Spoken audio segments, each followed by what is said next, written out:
Hi everyone, I'm Mrs. DeForce. Join me in unlocking the secrets of life. Today we're going to dive into the fascinating world of bryophytes, specifically moss. Two other species of bryophytes includes liverworts and hornworts. These are tiny plants, but they play a big role in our ecosystems. So for today's lesson, what we need to understand is the characteristics used to classify bryophytes, specifically looking at moss classification, the life cycle of moss, and the adaptations of moss to life on land. Now, thallophytes represents a group of plants characterized by a simple, undifferentiated plant body known as a thallus. Thallophytes are part of a traditional classification system.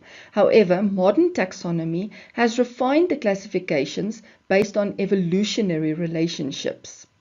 The basic types of bryophytes. So let's first talk about liverworts. Liverworts look like tiny flat umbrella-shaped structures. Picture little green pancakes with a stem. You might spot them on the ground in damp places, like after rain. They love moisture, and some liverworts even have a leafy part and a stem that anchors them. This is the thallus. While they may seem simple, liverworts are essential for soil health and ecology. Liverworts reproduce through spores and through specialized structures called gemma, providing them with a unique mode of asexual reproduction. Now, hornworts is tiny horn-like structures rising up from the ground. They look like little green horns or tube. Hornworts are quite unique, and their name comes from this horn-like appearance of a single long tube that grows out and upward. They have a unique symbiotic relationship with nitrogen-fixing cyanobacteria, contributing to nutrient availability in their habitats. Lastly, we have the mosses. Imagine you are walking through a damp forest or a shady area. Have you ever seen those velvety green carpet covering rocks and trees? That's what moss is. Moss looks like tiny plants with soft feathery leaves. They love moist environments, and you'll often find them creating their own little miniature forest in a cool, shady spot. Moss doesn't have real roots. Instead, they use rhizoids to cling to surfaces. The adaptation mastery is evident in their use of nanogrooves and microgrooves on their awns or leaves for water collection and a conical barb for efficient water absorption. Alright, so every moss adventure begins with spores. Spores are like the tiny magical containers of moss. They're super small and can travel through the air until they find a cozy wet spot to land in. When this moss finds this cool place to chill, they start growing into something called a protonema. Think of the protonema as the baby green carpet of moss. It's like the first chapter of our moss adventure, covering the ground with a super soft fuzzy layer. Now, our moss adventure gets a little bit wild from here. The protonema turns into something called gametophores. Imagine these as tiny little buds or stems with tiny little leaves. Some buds become boy parts, the antheridia, and some become girl parts, the archegonia. It's like a magical moss dance where they're getting ready to make a little baby moss. Now guess what? When it's time for this magical love story, water helps the boy parts release their little swimmers called sperm, and they swim over to the girl parts to join the party. This is where the moss love story begins, and it's all happening in water. After the magical love story, we get the little baby moss. The fertilized egg grows into a tiny moss plant. It's like the next chapter of our moss adventure book. This little plant starts growing, and before you know it, we've got a brand new moss ready to keep the adventure going. So let's unravel the remarkable adaptations of mosses, nature's little water wizards, thriving in moist and shady habitats. So, okay, first, moss doesn't have real roots like big trees. Instead, they've got these things called the rhizoids. Think of them as a tiny water-absorbing hair. These little wonders help the moss cling onto surfaces and absorb water like champions. So even without fancy roots, moss knows how to stay hydrated. Now here's where moss shows off its adaptability. Moss has a special stage in its life called the gametophyte stage. During this stage, moss is like, hey, I love moisture. That's why you often find them in these cool, shady spots.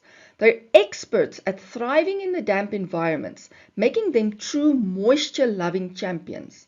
Moss might love moisture, but it's also a pro at handling dry conditions. When things get a bit tough and the environment dries up, moss can go into a sort of a hibernation mode. It dries out, but it doesn't give up. As soon as the rain comes back, moss bounces back to life, ready for action. Ever heard of sphagnum moss? It's like nature's tiny insulation. This kind of moss holds a ton of water, acting like a sponge. People even use it in gardening and for making comfy bedding in some places. Moss isn't just surviving, it's contributing to the cozy environment we live in. So there are these little ingenious long hair-like structures called awns. These awns feature nano grooves for dew formation and micro grooves for fog attraction. So these tiny trenches on the surface of the leaves collect the water out of humid or foggy situations and draws it in towards the stem. The barbs and awns project, creating a pressure difference across water droplets, guiding them towards the base of the barbs and the awn. This strategic movement allows the water to be efficiently absorbed by the moss. Mosses showcase adaptability with their flexible leaves and awns. During the dry periods, they bend and curl, minimizing water loss. When it's wet, they spread out, maximizing the surface area for water absorption. Their pliable surfaces also reduce raindrop splash, adding another layer to their water-saving strategies. Each moss cell is encased in a robust cell wall, providing structural support and protection. This thick cell wall serves as a water reservoir, helping retain the moisture within the cell and preventing dehydration. For mechanical support, mosses defy the conventions of vascular tissues. Let's explore how moss provides mechanical support to their cells and their tissues. First up, cell wall thickening. Moss cells boast a robust defense with thickened cell walls composed of cellulose and polysaccharides. This protection gives rigidity and strength, preventing the cells from bursting caused by internal water pressure. Then we have the specialized players called sclerenchyma cells. These cells exhibit thickened and lignified secondary cell walls. Although lifeless at maturity, they form a sturdy framework providing essential support for the moss structure. Mosses in arid areas have a water-saving ally called hydroids. These water-conducting cells feature thin walls and expansive vacuoles storing water. With spiral thickenings on their walls, the hydroids offer elasticity and flexibility, aiding the moss in enduring drought and mechanical stress. The rhizoids are the root-like structures, securing the moss to its substrate. They comprise of elongated branched cells with thick walls. Rhizoids prevent detachment from wind or water erosion, showcasing nature's grip. We further unravel the fascinating world of mosses and their ingenious adaptations for life on land as we explore their diverse reproductive strategies. So moss doesn't rely on seeds like the bigger plants. Nope, they're reproductive geniuses with their spores. And get this, moss likes to stand its spores up on high. The spore capsule are like little tiny towers on stalks reaching for the sky. This way, when the spores are released, they catch the wind and spread far and wide to find new places to grow. Mosses showcase their resilience through spore production. The single cells encased in a protective layer are dispersed by the wind or water. When encountering favorable conditions, spores will germinate into a new moss plant. This asexual reproduction ensures mosses can colonize new habitats and endure challenging environments. They also take life cycles into the next level with an alternation of generations.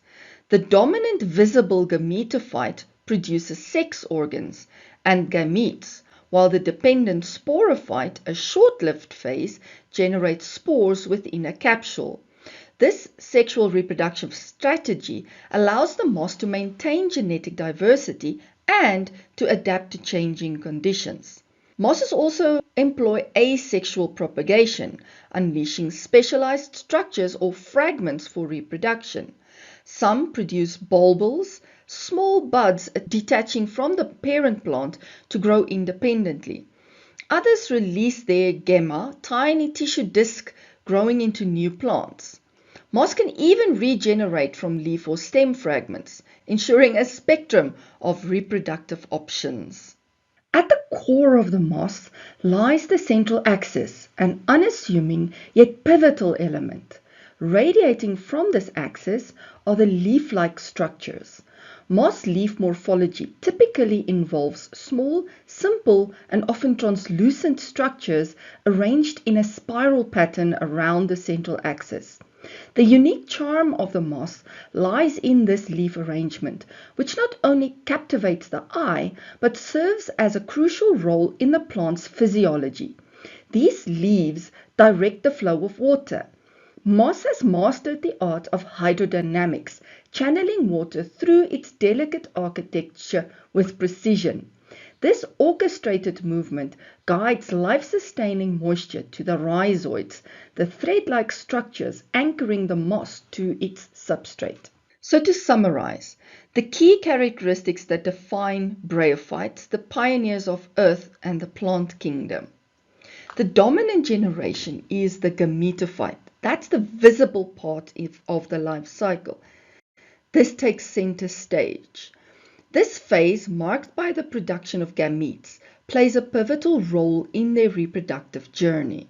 So bryophytes, including mosses and the liverworts, boast a unique architecture lacking true root stems and leaves. They therefore do not have any xylem or phloem. And lastly, the plant body is a thallus, including rhizoids, an axis, and single-layered leaves. Want to dive deeper into life sciences? Check out more of our videos. Don't stop learning now. Explore more videos and download our worksheets for a complete learning experience. Links will be found below.